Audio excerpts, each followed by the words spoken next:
Assalamualaikum warahmatullahi wabarakatuh. Selamat datang di channel As by Story. Jangan lupa like, komen dan subscribe serta aktifkan lonceng notifikasi agar tidak ketinggalan cerita menarik lainnya. Sekarang mari kita mulai ceritanya. Aiza melihat Ibrahim yang duduk di sebelahnya. Entah kenapa hari ini Ibrahim seperti menghindari Aiza.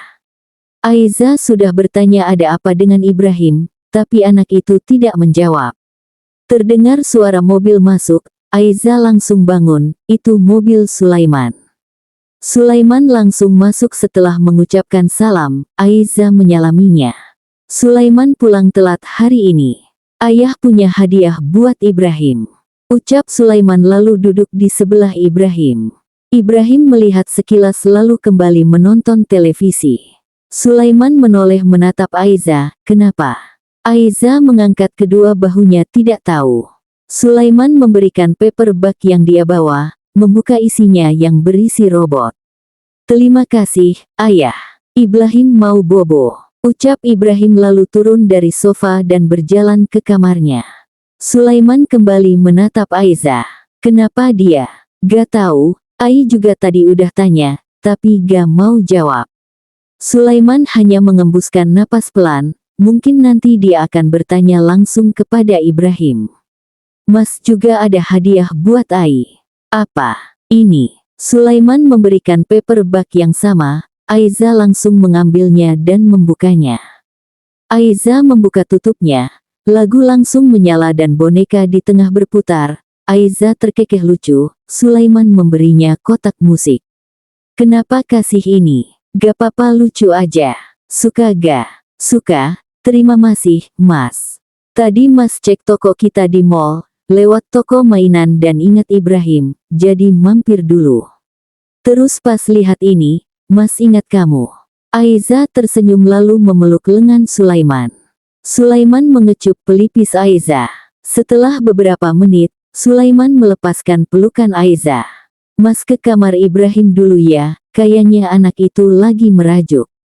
Ucap Sulaiman lalu mengecup kening Aiza dan pergi ke kamar Ibrahim.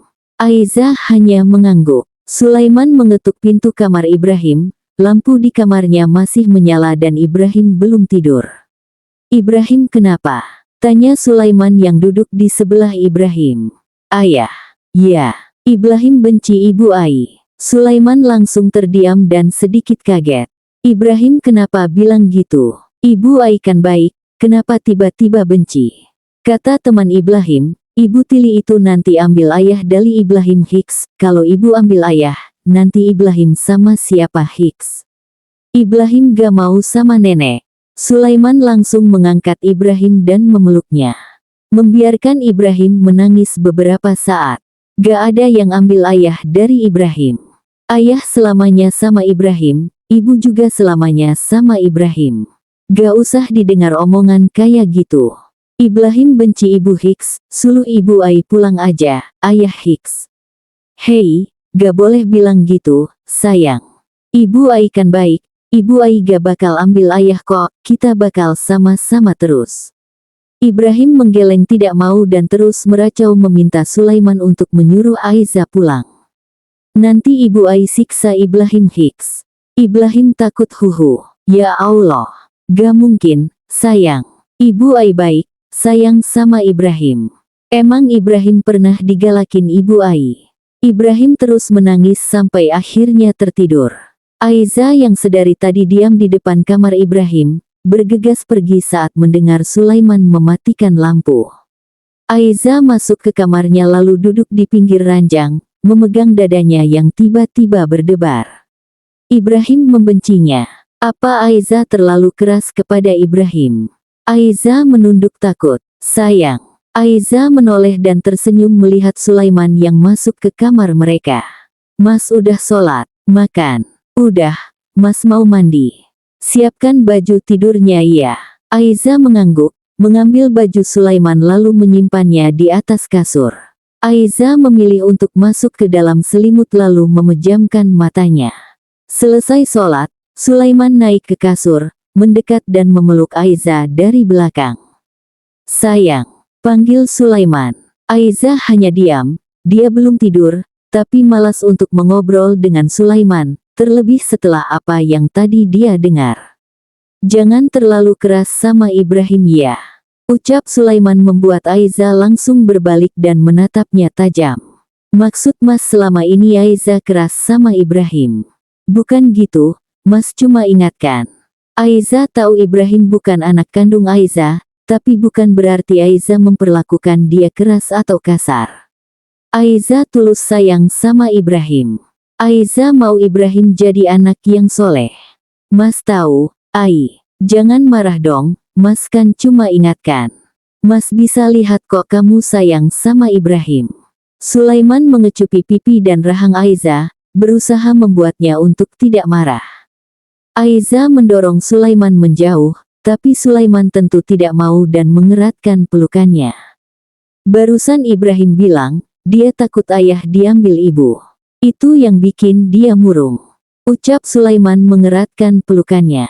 Kayaknya kamu benar, kita harus pindahkan sekolah Ibrahim. Parah banget teman-temannya malah ngehasut. Lanjutnya sambil terkekeh kecil. Aiza tidak menjawab, dia malah menangis dan terisak. Sulaiman melonggarkan pelukannya dan menunduk melihat Aiza. Kenapa sayang? Ai takut Mas Hicks. Takut kenapa? Ai gak mau Ibrahim benci Ai Hicks. Ai gak mau pulang Hicks.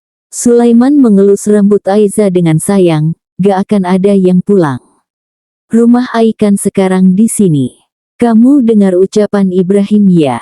Aiza mengangguk, memeluk Sulaiman erat sambil terus terisak.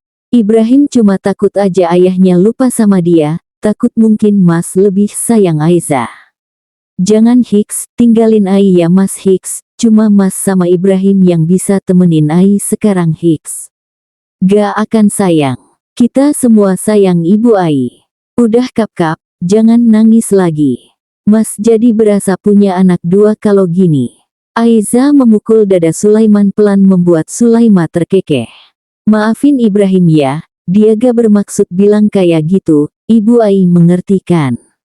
Aiza mengangguk. Sulaiman kembali memeluk Aiza erat sambil mengecupi kepalanya. Mas sayang kamu, Ai.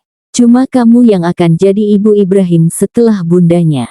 Cuma kamu yang akan jadi pendamping Mas di dunia dan surga. Siang ini, Aiza pergi ke pemakaman sendirian.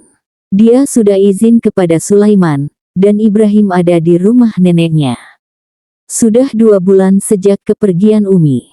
Walaupun Aiza sudah terbiasa dengan hidup barunya sebagai istri dan ibu, tapi tidak bisa dipungkiri, Aiza masih sedih mengingat kepergian mendadak Uminya. Aiza udah lulus loh, Mi. Tinggal tunggu wisuda. Ucap Aiza pelan sambil membersihkan rumput kecil yang tumbuh di atas makam. Abi jemput Umi gak di sana. Enak banget Umi bisa ketemu Abi lagi, Iza juga pengen ketemu, Iza kangen. Umi sama Abi juga kenapa gak pernah muncul di mimpi Iza. Aiza beralih membersihkan makam Abi. Ternyata jadi orang tua susah ya, Bi. Abi benar, Aiza kualat kayaknya sama Abi dan Umi karena ngebantah terus. Anak Aiza sekarang katanya benci sama Aiza. Iza bisa gaya jadi ibu yang baik buat Ibrahim. Aiza menghela napas, kembali berdoa sebelum dia meninggalkan makam. Aiza berdiri dan mendongak, awan sudah gelap, sepertinya akan hujan. Aiza berjalan keluar makam sambil memainkan ponselnya, berniat untuk memesan taksi online. Aiza melihat ke kanan dan kiri, jalanan sangat sepi siang ini, mungkin karena akan hujan. Aiza dengan hati-hati menyerang. Tapi, dari arah kiri mobil yang tadinya terlihat terparkir rapi tiba-tiba menancapkan gas membuat Aiza kaget. Dia berusaha berlari tapi mobil itu mengikuti arah lari Aiza dan menabraknya dengan sangat keras. Aiza terlempar beberapa meter, dia masih sadar, tapi tidak bisa bangun. Aiza mengerjapkan matanya mencoba melihat orang yang menghampirinya. Udah aku bilang, gak ada yang bisa milikin kamu selain aku. Ucapnya serak sambil menyusut pelipis Aiza yang berdarah. Aiza mencoba mengangkat tangannya. Orang itu menyeringai melihat cincin di jari manis Aiza. Kamu cuma milik aku, Za. Ucapnya lagi lalu melepas cincin itu dan membuangnya. Orang itu langsung mengangkat Aiza yang sudah tidak sadarkan diri, membawanya masuk ke mobil. Hujan deras turun menghilangkan jejak darah Aiza di jalanan, mengiringi mobil itu pergi. Sulaiman sekali lagi menelepon ibunya. Berharap Aiza ada di sana bersama Ibrahim, tapi nihil, Aiza tetap tidak ada. Sore tadi, Sulaiman langsung pulang ke rumah, dan ternyata di rumah tidak ada orang. Sulaiman menelpon Aiza, tapi ponselnya mati. Sulaiman beralih menelpon ibunya, dan Ibrahim masih ada di sana. Aiza belum menjemput Ibrahim dari siang. Sulaiman masih terus mencoba menghubungi Aiza. Tapi tetap sama, ponselnya mati. Sekarang Sulaiman sedang dalam perjalanan menuju makam. Mungkin Aiza masih di sana dan berteduh, karena hujan masih mengguyur kota Jakarta sampai saat ini. Sulaiman turun dengan payung di tangannya. Dia langsung menuju makam mertuanya, tapi Aiza tidak ada di sana. Melihat sekeliling, tidak terlihat tanda-tanda adanya Aiza. Sulaiman kembali ke mobilnya, dia masih melihat sekeliling. Sulaiman memutuskan untuk mencari Aiza ke rumahnya. Mungkin Aiza ada di rumahnya. Dalam perjalanan, Sulaiman juga mencoba menghubungi Queen. Tapi tetap tidak ada, mereka bahkan sudah tidak bertemu 1 minggu. Sulaiman berterima kasih lalu meminta Queen untuk mencari tahu jika mungkin saja Aiza pergi bersama teman yang lain dan memintanya mengabari Sulaiman jika Aiza menelepon atau datang ke tempatnya. Sulaiman sampai di rumah Aiza hampir maghrib, tapi rumah terlihat gelap. Sulaiman bertanya kepada tetangga sebelah, Aiza tidak datang hari ini. Sulaiman mengangguk dan berterima kasih. Kamu kemana sih, Ai? Gumam Sulaiman pelan, apa dia ke Surabaya? Iya. Tapi masa gak izin sih? Sulaiman mencoba menelepon Azam, dan syukurnya Azam sedang istirahat sebelum nanti malam kembali terbang. Kenapa men? Tanya Azam. Zam, Aiza ada telepon kamu gak? Terakhir 2 hari lalu sebelum saya ke Palembang, kenapa? Aiza gak ada, Zam. Gak ada gimana? Sulaiman menjelaskan situasinya. Lalu Azam menyuruh Sulaiman melacak ponsel Aiza dan dia akan menghubungi Alam di Surabaya. Sulaiman mengiyakan, dia harus pulang dulu untuk sholat dan menjemput Ibrahim. Ibu malah ya sama Ibrahim. Tanya Ibrahim. Enggak sayang. Telus ibu kemana Hiks? Ibrahim minta maaf, ayah. Ibu mungkin lagi di rumah temannya. Nanti kita jemput ya. Sulaiman sholat di rumah ibu, dia istirahat sejenak. Ayah mau jemput ibu dulu, Ibrahim tunggu di sini sama nenek ya. Ibrahim mau ikut. Gak usah, di luar masih hujan. Sebentar kok, tunggu aja ya. Ibrahim akhirnya mengangguk. Jemput ibu ya, ayah. Ibrahim mau minta maaf. Sulaiman mengangguk lalu mengecup kening Ibrahim dan pamit untuk pergi. Sulaiman meminta salah satu temannya untuk melacak ponsel Aiza. Posisinya masih di daerah makam. Sulaiman bersama temannya yang bernama Tio pergi ke lokasi itu. Mereka turun dari mobil dan mengelilingi sekitar sampai akhirnya tiba di titik ponsel Aiza ditemukan. Ponselnya retak. Selain itu, Sulaiman menemukan cincin pernikahan mereka. Sulaiman kembali mengedarkan pandangannya, suasana semakin sepi, tidak mungkin Aiza masih ada di sini. Kamu di mana, Ai? Mungkin dia di rumah temannya. Ucap Tio membuat Sulaiman menoleh dan berdecak kesal. Mereka masih berada di mobil yang terparkir di jalan pemakaman berharap Aiza akan kembali ke pemakaman untuk mengambil ponsel dan cincinnya. Orang bodoh mana yang tinggalin ponsel sama cincinnya gitu aja di jalanan. Sekalipun ponsel dia rusak, Aiza gak mungkin langsung buang ponselnya, dan kenapa juga dia lepas cincin pernikahan kita. Sulaiman sejak tadi juga mencoba berpikir positif dengan berharap Aiza ada di rumah temannya atau Aiza pergi ke suatu tempat dan lupa untuk izin, tapi logikanya menolak. Tidak mungkin Aiza melakukannya, apalagi melepaskan cincin pernikahan mereka tanpa sebab. Kalau lapor polisi gimana? Tanya Sulaiman. Mereka gak akan terima laporan sebelum 24 jam. Terus gimana? Saya gak tenang. Kita tunggu aja, nanti biar saya cari CCTV di sekitar sini. Sulaiman mengangguk pasrah, mereka kembali menunggu. Diam memperhatikan sekitar. Sulaiman juga terus mengecek ponselnya. Tadi ada pesan dari ibu mengatakan jika Ibrahim kembali menangis menanyakan Sulaiman dan Aiza. Sulaiman menghela napas, kejadian ini tidak pernah terbayang di benaknya, kemana Aiza pergi. Atau apakah sesuatu yang buruk terjadi pada Aiza? Sulaiman menggeleng pelan, menggumamkan doa berharap pikiran buruknya tidak benar. Kita pulang aja, men. Biar nanti saya yang urus CCTV. Ajak Tio. Sebentar lagi. Anak kamu gimana? Lebih baik tunggu di rumah. Mungkin sebentar lagi dia pulang. Sulaiman memejamkan, sekali lagi menoleh ke belakang dan melihat sekeliling, mengangkat pelan dan setuju untuk pulang. Sulaiman mengantar Tio terlebih dahulu, berterima kasih lalu memintanya untuk segera mencari CCTV. Setelah itu, Sulaiman pulang dan menjemput Ibrahim. Kalian nginap aja, usul ibu. Takutnya Aiza pulang ke rumah, Bu. Ya udah, hati-hati ya. Pelan-pelan bawa mobilnya. Kabarin kalau Aiza udah pulang. Sulaiman mengangguk, menggendong Ibrahim yang sudah tidur dan mendudukkannya di kursi belakang. Sulaiman terus merapalkan doa sepanjang perjalanan pulang ke rumahnya. Sulaiman mengembuskan napas kasar saat melihat rumah masih dalam keadaan gelap, itu artinya Aiza belum pulang. Sulaiman kembali menggendong Ibrahim dan menidurkannya di kamarnya. Sulaiman membersihkan dirinya dengan cepat lalu segera menelepon Tio. Ada satu CCTV di belokan sebelum makam. Tapi itu milik pribadi, kita harus izin dulu buat lihat rekaman tadi siang. Ucap Tio. Sekarang bisa. Saya usahakan. Ibrahim gimana? Udah tidur. Alhamdulillah kalau gitu. Semoga Aiza pulang malam ini. Sulaiman mengaminkan, lalu berterima kasih lagi dan menutup telepon. Setelah itu, Sulaiman mencoba untuk menelepon Azam lagi, tapi tidak aktif, sepertinya Azam sudah kembali terbang. Sulaiman menekan nomor lain, menelepon Alam. Assalamualaikum, Mas. Waalaikumsalam, Men.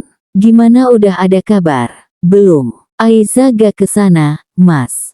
Enggak ada, Men. Gak mungkin juga Aiza tiba-tiba ke sini tanpa ngabarin. Saya udah coba cari, Mas. Tapi gak ada. Saya cuma nemu ponsel sama cincin pernikahan di dekat makam. Lapor polisi aja kalau gitu. Belum bisa, Mas. Ini saya sama teman lagi urus CCTV di daerah sana. Ya Allah, kemana sih anak itu?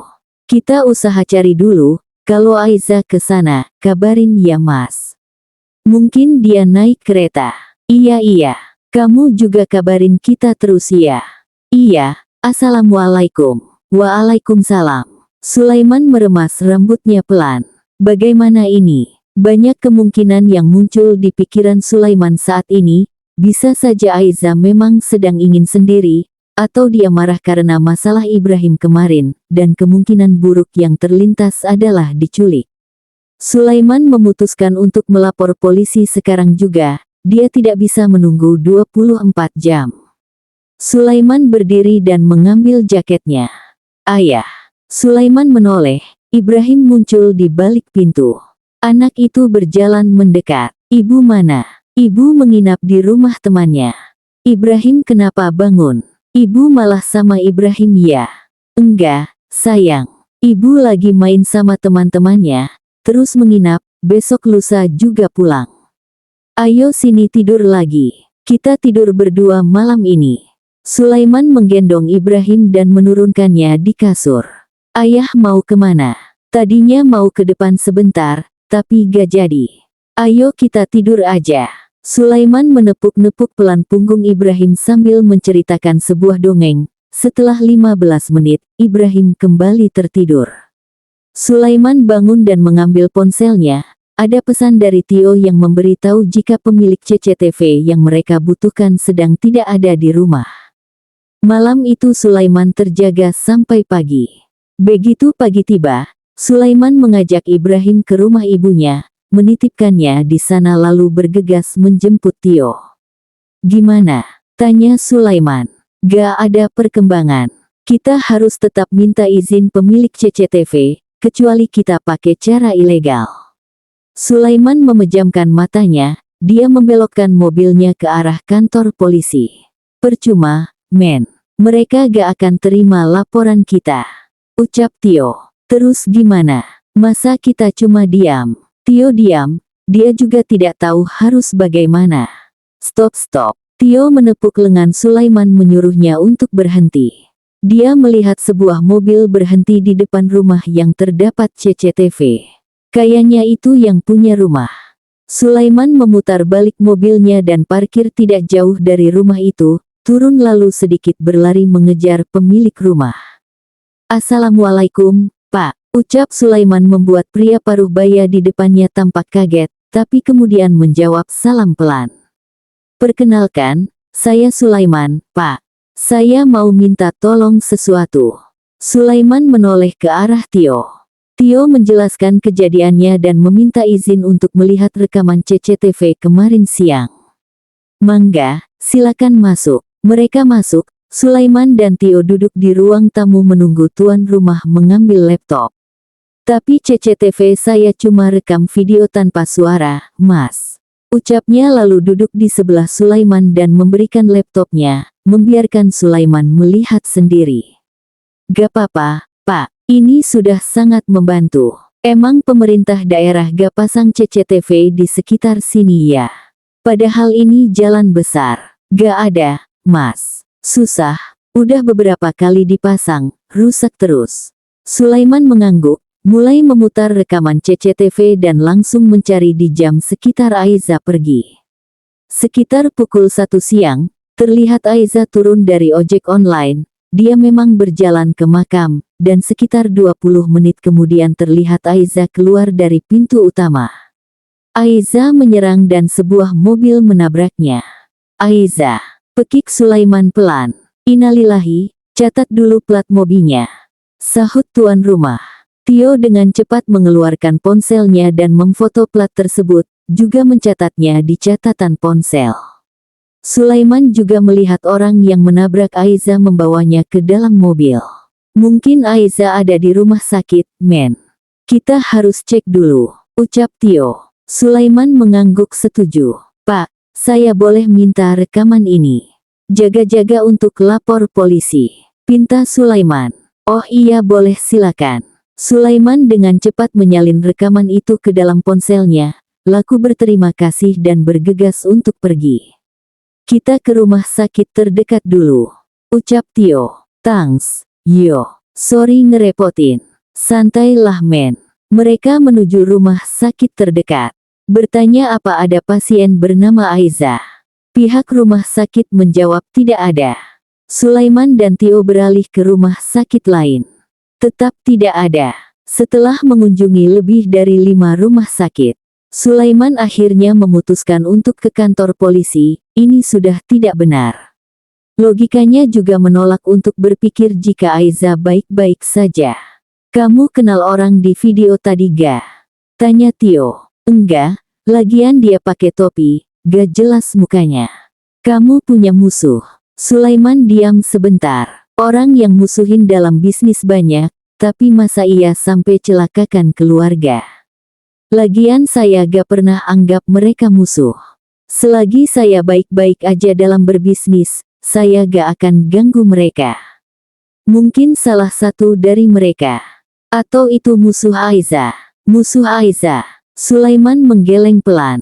Gak mungkin, yo. Kamu pernah ngobrol sama Aiza kan? Kamu tahu sendiri anak itu lemah lembut.